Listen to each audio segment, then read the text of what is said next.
बाबा रीलें बहुत देखते हैं। आप भी देखते हैं रील? कभी कभी देख लेते हैं, ऐसा कोई बंधन नहीं है, पर ऐसी कोई मजबूरी भी नहीं है कि देखना है। व्यस्तता रहती है, बहुत ज़्यादा सेवा में लगे रहते हैं, बालाजी की सेवा में, दरबार की सेवा में, कथा में, यात्राओं में, नहीं कर पाते हैं, मोबाइल नहीं चला पाते। अच्छा, जब हम ऑपरेशन सिंदूर की बात कर रहे थे तो राहुल गांधी भी ये कहते हैं कि देखिए ऑपरेशन सिंदूर हुआ, घर में घुस के मारा, बहुत अच्छा किया, लेकिन फिर हमें इसके दौरान कितना नुकसान हुआ ये बताने में समस्या क्या है? बात सही है, कोई भी बात छिपानी नहीं चाहिए। यदि उससे सुरक्षा में कोई दिक्कत नहीं है, भारत की सुरक्षा में कोई सेंध न लगे, तो बताने में कोई दिक्कत नहीं। कोई भी बात सत्य बोलने में क्या दिक्कत है? वो किसी भी पक्ष का आदमी हो, चाहे कोई भी पार्टी का हो। हम तो साधु हैं, हम किसी पार्टी के नहीं हैं, हम तो सत्य के उपासक हैं। आप मानते हैं बाबा कि जनता का पैसा, जनता के विमान, तो जनता को डिटेल्स बताने में हर्ज नहीं है? यदि भारत की आर्मी के चीफ और रक्षा मंत्री जी या भारत की रक्षा समिति ये मानती है कि बताने में भारत की, हमारी रक्षा टीम की, हमारे जवानों की, हमारी आर्मी की, हमारे भारत की सुरक्षा पर कोई चूक नहीं होगी, कोई सेंध नहीं लगेगी, बेइज्जती या कुछ ऐसा नहीं होगा, तो फिर बता देना चाहिए। चलिए, आतंकवाद से आज़ादी मिली जाएगी देश को, देश लगा हुआ है, लगातार संघर्ष कर रहा है, सेना अपना काम कर रही है, लेकिन भारत के अंदर के आतंकवाद से कब मिलेगी? हाँ, ये बड़ा प्रश्न है, बहुत बड़ा प्रश्न है कि जो आतंकवाद हमको पाकिस्तान के आतंकवादियों से दिक्कत नहीं है, वो तो कभी भी उन पे मिसाइलें छोड़ सकते हैं, लेकिन अंदर वालों पे मिसाइलें भी नहीं छोड़ सकते। अंदर वालों का अंदर वाले कौन है? अंदर वाले वो हैं जिनको, क्योंकि हम तो यही कहते हैं कि देखिए ये तो पाकिस्तान से आते हैं, पाकिस्तान हिंदुस्तान में आतंकवादी भेजता है, लेकिन हिंदुस्तान में फिर कौन? कुछ हिंदुस्तान में भी हैं जो खाते भारत का है, गाते पाकिस्तान का है, ऐसा नहीं है। कुछ ऐसे भी है जो वो लोग हैं जो यहाँ की खुफिया जानकारी शेयर करते हैं, नक्सलवाद के नाम पर देश के लोगों को ही मिटाना चाहते, जातिवाद के नाम पर देश को ही मिटाना चाहते, भाषावाद के नाम पर देश को ही मिटाना चाहते, क्षेत्रवाद के नाम पर ही देश को मिटाना चाहते। वो लोग हैं जो इस देश को खस्ता किए जा रहे हैं। हम चाहते हैं इस देश में योग्यता के आधार पर व्यक्ति का व्यक्तित्व का माप किया जाए। हम चाहते हैं इस देश में व्यक्ति के व्यक्तित्व के हिसाब से उसकी कैटेगरी फिक्स की जाए। हम चाहते हैं इस देश में क्षेत्रवाद को बाद में, समाजवाद को बाद में, पहले राष्ट्रवाद को प्राथमिकता दी जाए। तो जातिवाद मतलब खत्म होना चाहिए, बेझिझक होना चाहिए, नक्सलवाद खत्म होना चाहिए, जातिवाद खत्म होना चाहिए, शिक्षा पे बात होनी चाहिए, स्वास्थ्य पर बात होनी चाहिए। ये बढ़ती रोग, बढ़ती जनसंख्या, बढ़ते मरीजों की तादाद, नहीं तो अभी तक ऐसा क्यों नहीं हो पाया? और इसके पीछे प्रत्येक व्यक्ति सजग नहीं है। सरकारों के भरोसे हमें नहीं रहना चाहिए, हम लोगों को खुद सरकार के सिस्टम में सपोर्ट करने के लिए प्रत्येक व्यक्ति को सरकार बनना चाहिए। तो आपको लगता है जो ऐसे लोग हैं, मिलावट करते हैं, उन पर कड़ी कार्रवाई होनी चाहिए? देखिए, क्राइम को यदि बंद करना है तो क्रिमिनल्स को खत्म करो। क्राइम को यदि आपको खत्म करना है तो क्रिमिनल्स को खत्म करो। जिस दिन इस देश के नेता क्रिमिनल्स को संरक्षण देना बंद कर देंगे, उसी दिन इस देश में क्राइम बंद हो जाएगा। धीरेन्द्र शास्त्री जी, लेकिन जब आप जातिवाद को कह रहे हैं कि खत्म होना चाहिए, आप जातिवाद के विरोधी हैं, जातिवाद देश को बांटता है, तो फिर वर्ण व्यवस्था के कॉन्सेप्ट को भी नहीं मानते आप, या आपको लगता है वो भी फिर ठीक नहीं है? देखिए, वर्ण व्यवस्था, जाति व्यवस्था, जातिवाद एक संकुचित धारा है।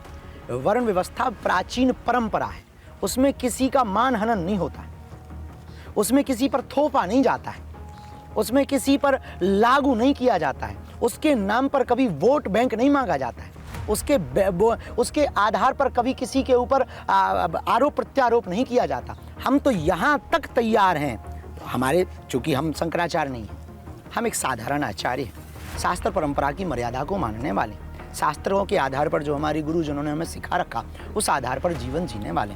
हम चाहते हैं कि समसामयिक हो, मंदिरों के बाहर लिखा रहता जूता चप्पल बाहर उतार के आइए।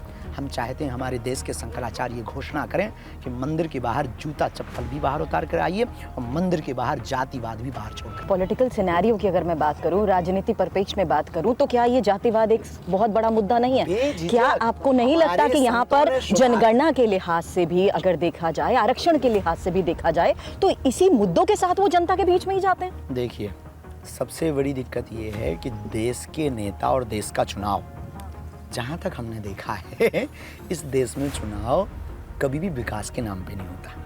राष्ट्र को बढ़ाने के नाम पे नहीं होता, शिक्षा के नाम पे नहीं होता कि हम आपको मुफ्त शिक्षा देंगे, उच्च शिक्षा देंगे।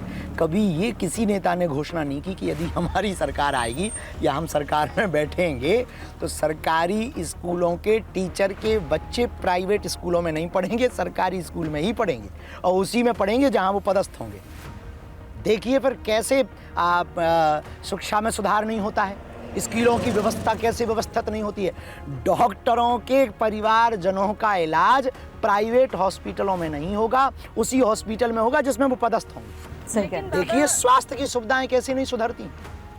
लेकिन बाबा ये भी तो कहा जाता है कि जो ब्राह्मण है वही व्यासपीठ पर बैठेगा, वही कथा वाचन करेगा, इस तरीके के बयान भी क्योंकि आते आप कह रहे हैं वर्ण व्यवस्था में भेदभाव नहीं है, लेकिन भेदभाव तो हो रहा है। आध्यात्मिक अनुष्ठान की व्यवस्था में जो परंपरा चल रही है हमारे आचार्यों में, आप पढ़ लीजिए इतिहास।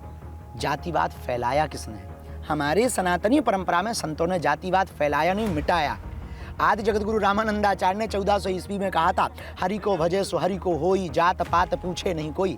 आदि जगत गुरु रामानंदाचार्य भगवान ने कबीर को अपना चेला बनाया, रैदास को अपना चेला बनाया और हमारे आदि जगत गुरु रामानंदाचार्य ने भेदभाव को मुक्त किया। हमारे भारत के साथ हमने मीरा को स्वीकार किया, महर्षि वाल्मीकि को स्वीकार किया, वेद व्यास जी को स्वीकार किया। रामायण की रचना महर्षि वाल्मीकि जी ने की है और हम उसको गाते हैं। भगवान श्री राम ब्राह्मण नहीं हैं, क्षत्रिय हैं, क्षत्रिय कुल में उत्पन्न हुए, लेकिन उनकी महिमा का मंडन रामलला के मंदिर और उनकी चरित्र, उनकी गाथा को हमारे आचार्य, हमारे साधु और ब्रह्म परंपरा को मानने वाले लोग गाते हैं। भगवान श्री कृष्ण यदु कुल में, यदुवंश में अवतरित होते हैं, वो ब्राह्मण नहीं है, फिर भी उनकी गाथा को कौन गाता है? हमारे आचार्य गाते हैं, संत गाते हैं। संतों ने, ब्राह्मणों ने, आचार्यों ने जातिवाद नहीं फैलाया, जातिवाद को मिटाने पर कार्य किया। लेकिन इस देश के कुछ कम्युनिस्ट बुद्धि के लोग जो कुछ पूर्व समय भय, उन्होंने इस देश में नया जहर खोल दिया कि ब्राह्मणों ने ऐसा किया। नहीं, लेकिन ये भी तो कहा गया ना कि भगवत कथा सिर्फ ब्राह्मण ही पढ़ सकता है, व्यासपीठ पर सिर्फ ब्राह्मण। मीरा ने तो गायन किया, मीरा ने तो गायन किया। नहीं, आपके गुरु हैं रामभद्राचार्य जी, वो तो ब्राह्मणों में भी अगड़ा पिछड़ा करते हैं, ब्राह्मणों में भी कहते हैं ये अगम ब्राह्मण हैं।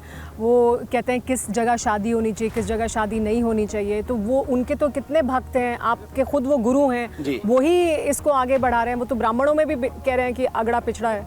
लेकिन वो तो हर जगह कथा सुनाने जाते, सबकी कथा सुनाते, सबको कथा सुनाते, उनके सभी शिष्य हैं, सभी समाजों के शिष्य हैं। नहीं, कोई प्रश्न करेगा तो उत्तर दिया जाएगा कि हमारे शास्त्रों में ये लिखा है। हाँ, इसका मतलब ये नहीं है कि वो ब्राह्मणवादी, वो राष्ट्रवादी है, सनातनवादी है। उन्होंने सबको दीक्षा दी है, सबको स्वीकार किया है, सबको। कोई भी कथा सुना सकता है, भगवत चर्चा कोई भी सुना सकता है और सुना रहे इस देश में। हम लोगों ने तो नहीं रोका, हमने तो कभी कंट्रोवर्सी नहीं की, हमने तो कभी बयान नहीं दिए कि इन लोगों को नहीं सुनाना चाहिए। हमारे किसी साधुओं ने बयान नहीं दिया, बल्कि कुछ लोगों के बयान अब आए हैं कि केवल ब्राह्मणों का नहीं हो सकता। हम लोगों ने नहीं रोका, साधुओं ने नहीं रोका, जहां तक हमें खबर है। अब किसी ने रोका हो तो हमें वो विषय आपके लिए भी न्योता है क्या आप जाएंगे वहाँ कि आप जाएं और जाकर भगवत कथा सुनाएं? कहाँ? अखिलेश जी कहते हैं कि चैलेंज दिया उन्होंने और पैसे ना लें, ये भी कहा कि मुफ्त में आएं और सुनाएं। देखिए, कोई दक्षिणा दे देगा तो हम ले लेंगे और हमें सहज बस अखिलेश जी का वह आमंत्रण स्वीकार है, तो फिर हर्ष स्वीकार है। और हम अपने धाम की टीम में जो हमारे धाम पे रहते हैं, सत्यम जी रहते हैं, नितिन जी रहते हैं, या संस्कार की टीम है, या कोई भी है, उनसे वो संवाद कर लें और तय तारीख कर लें। हमें कथा सुनाने में कोई दो, हम तो और प्रसन्न होंगे। तो आपने TV9 भारतवर्ष पर ये चैलेंज स्वीकार कर लिया कि मैं बिल्कुल जाऊंगा? नहीं, ये कथा चैलेंज थोड़ी होती है। नहीं, ये बात इसलिए भी ऐसे चैलेंज के तौर पर इसलिए भी आई पंडित धीरेन्द्र शास्त्री जी, क्योंकि इटावा में जब ये प्रकरण हुआ ना, तो आपको याद ही होगा, कंट्रोवर्सी से तो आप बहुत अच्छे से वाकिफ रहते ही हैं, तो आप जानते ही हैं किस तरीके से अखिलेश यादव ने यही कहा था इटावा में हुए प्रकरण से ही कि किस तरीके से अंडर द टेबल 50 लाख रुपए लिए जाते हैं।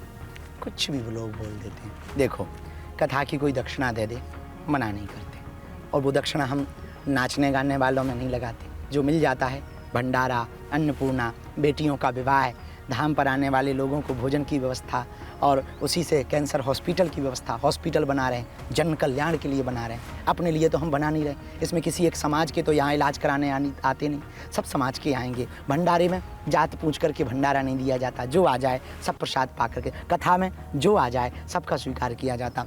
हम ना अब लोगों का उन्होंने किस विषय को लेकर के कहा है, कैसे कहा है। अरे भैया, कोई दक्षिणा देता है तो दक्षिणा को कौन मना कर देता? आपको कोई गिफ्ट देता है, आप मना थोड़ी कर देते हैं। कुछ गिफ्ट और को गिफ्ट सहज है स्वीकार जी, जो चर्चा तो में है। बेझिझक